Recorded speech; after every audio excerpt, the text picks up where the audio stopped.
So in step 18, we're still working with our Office Open XML, our EP Plus tool, right? But we're looking at a case of two things. For one, in our first example, we just went and got the data, right? But we can do GroupBy right in LINQ as well, okay? So we're going to do that, and at the same time, we're going to demonstrate instead of using an anonymous type, we'll actually create a ViewModel class, right? And use that instead. There's some advantages to doing that for sure, right?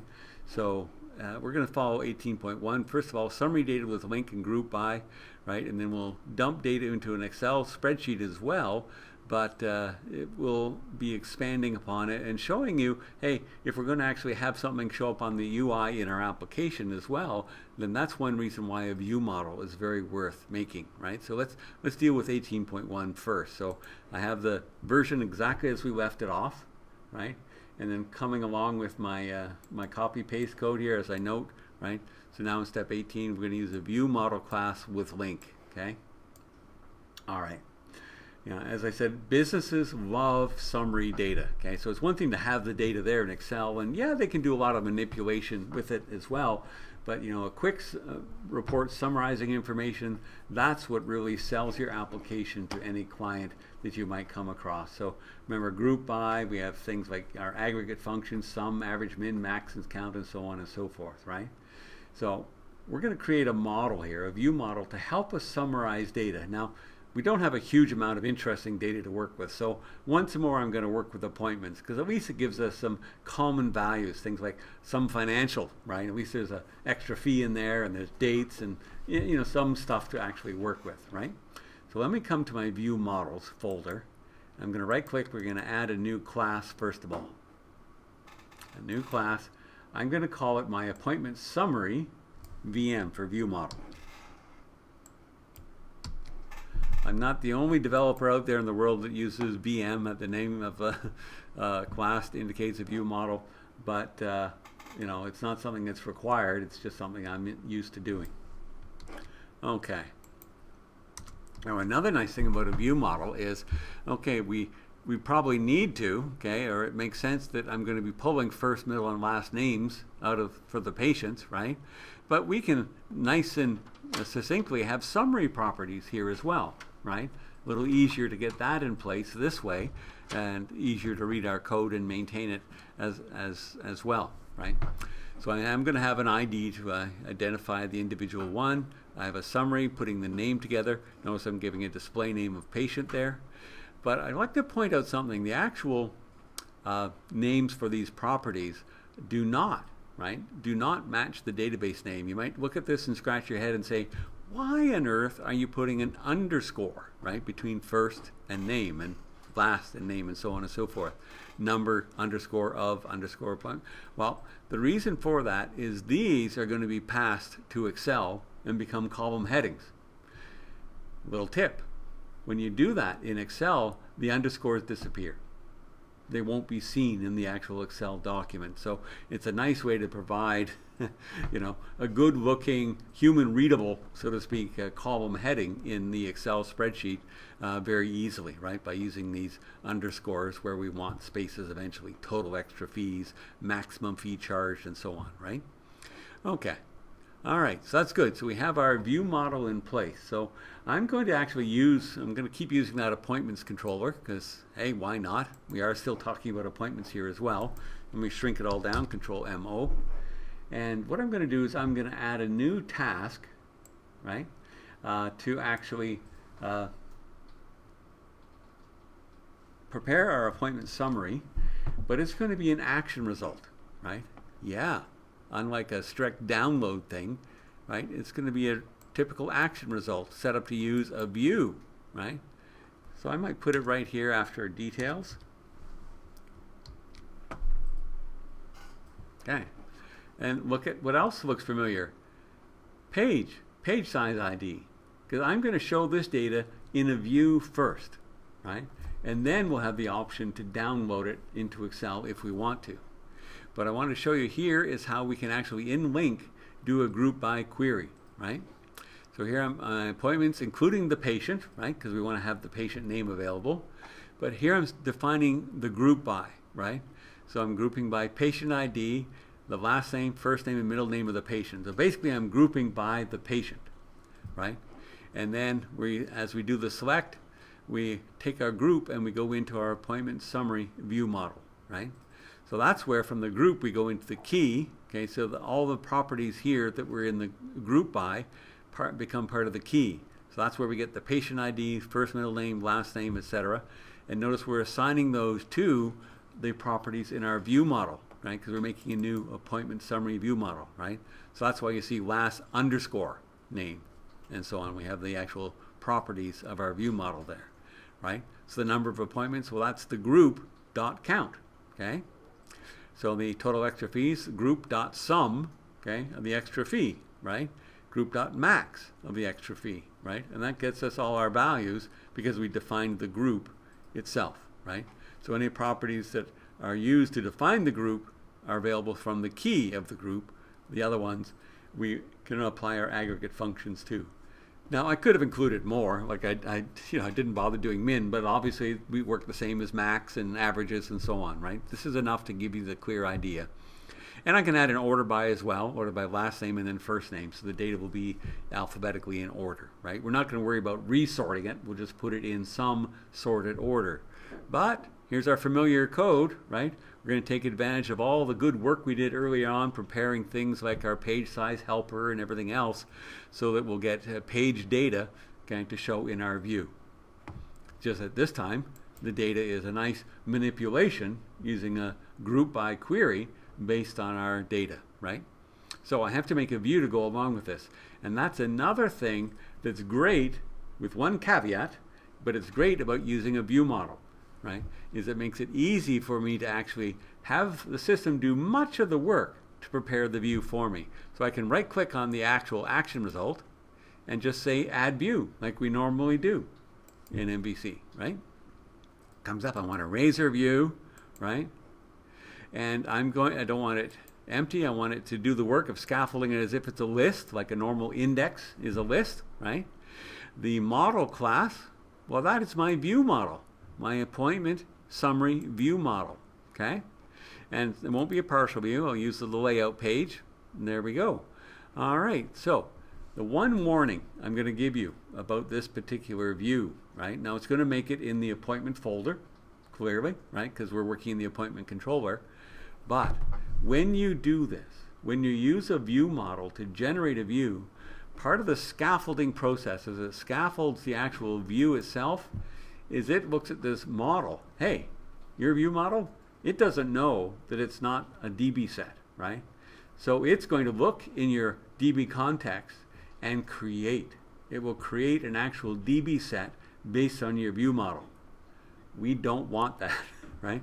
It's not the end of the world, to be honest with you, but you'd have to do a migration. You'll eventually get something complaining saying, hey, we don't actually have DbSet for this, and so on and so forth. So whenever I do this, look at how the nice work it does, scaffolding.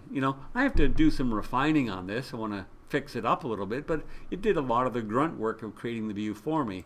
So the negative aspect of having to go and delete the DbSet, I think it's worth it in my case. But don't forget to do it or you'll regret it later on. So let me go under Data, go to our medical office context, and sure enough, it'll be right at the very bottom, go way down to the bottom. Look at that. There's the DbSet that it added, okay? We don't want that. We don't want to make a table. It'll never be used in the database, right? So that is not something we want. So all you have to do is remember, take this out. If you forget, it's not the end of the world. You'll get a reminder at some point and you'll probably take it out then. But I always try to remember and take it out right now. Okay. So let's come back to the view, right? Well, one thing we can do here is I can simplify this. We know that our view model has a summary property. So, right? And that lets me get rid of these extra columns I don't need, separate first, middle, last names. Make the same change down here in the for each loop.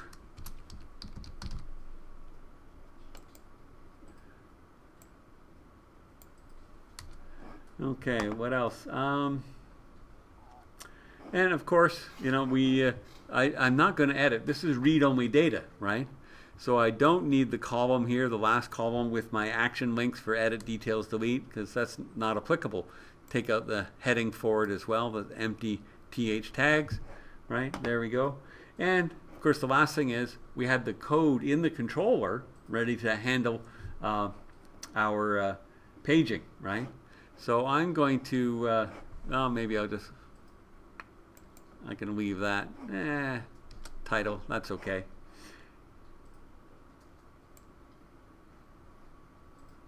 So above the table, I don't need the create link either. Come to think of it, get rid of that.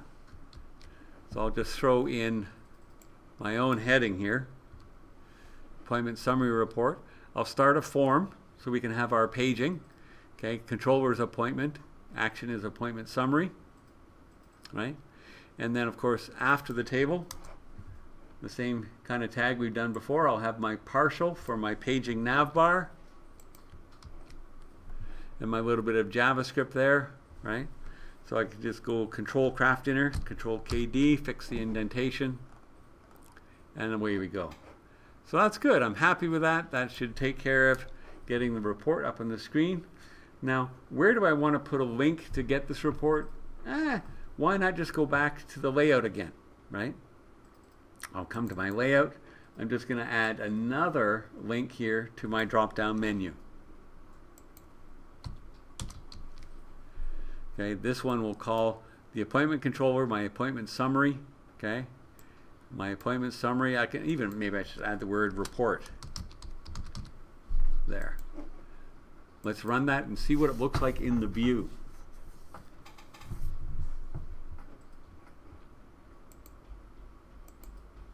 There we are. So there's the patient name, the number of appointments that the patient has had, the total extra fees, the maximum fee we ever charge them. I have paging, right? I can change the page size if I want to as well, and away we go. So there, that's a great kind of business report that, you know, people in the office would want to be able to pull. Hey, how many appointments has Joe Blow had, and things like that, right? You can easily imagine how this, not this specific example, but this approach is really adding value to the application, the kind of value that sells your application to a real client, right? Well, the on-screen report is great, but why not also allow them to download the data? Sure, we can combine the two things we just talked about and do that as well, right? So I'm going to make a separate method here in the appointment controller to handle downloading, similar to how we added our straight download the raw data report, the first one that we did. But you know what? It's going to pull the exact same data. So whenever I find that I'm copying and pasting the same LINQ query in multiple places, it makes me stop and think, maybe I should consolidate my code, right? Keep it simple, okay, and don't repeat myself.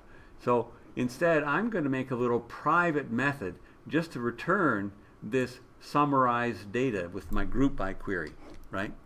Now, because it's private, I'll go Control MO, shrink everything down. I usually put the private stuff all together at the bottom after the public stuff. So I'm going to throw it in here, okay? It just returns an iQueryable, okay, our get appointment summary. So all it is it returns the query. It's the exact same query we had up earlier. But by putting it here now, I can not repeat it in multiple places in the code. All I have to do is get the data. So let me go back up here to my appointment summary action result, okay? And I'll just replace all this essentially with one line, var sumq get appointment summaries. That's the new private method I added there that contains just the query, right? It's not life or death if you do this. It's just an opportunity that stands out as you're doing this to say, hey, why have the same code in multiple places? The danger of that too is what if you need to modify it a little bit, then you have to remember to do it in more than one place. Whereas now, okay, we aren't repeating ourselves and it's much more maintainable, right? So we don't have to change anything else about appointment summary. The view will still work just fine. We're getting the exact same data. But now we can add our other action as well. So I'm going to put it right underneath this one. Now, I'm not going to be quite as fancy as I did in my first example. But basically, okay, I'm going to call it appointment summary export, okay? And notice I'm calling the exact same private method that gives us the exact same data. We have our summarize, our group by query, right? Then it's similar, right? I just do a count, make sure I actually have data, right?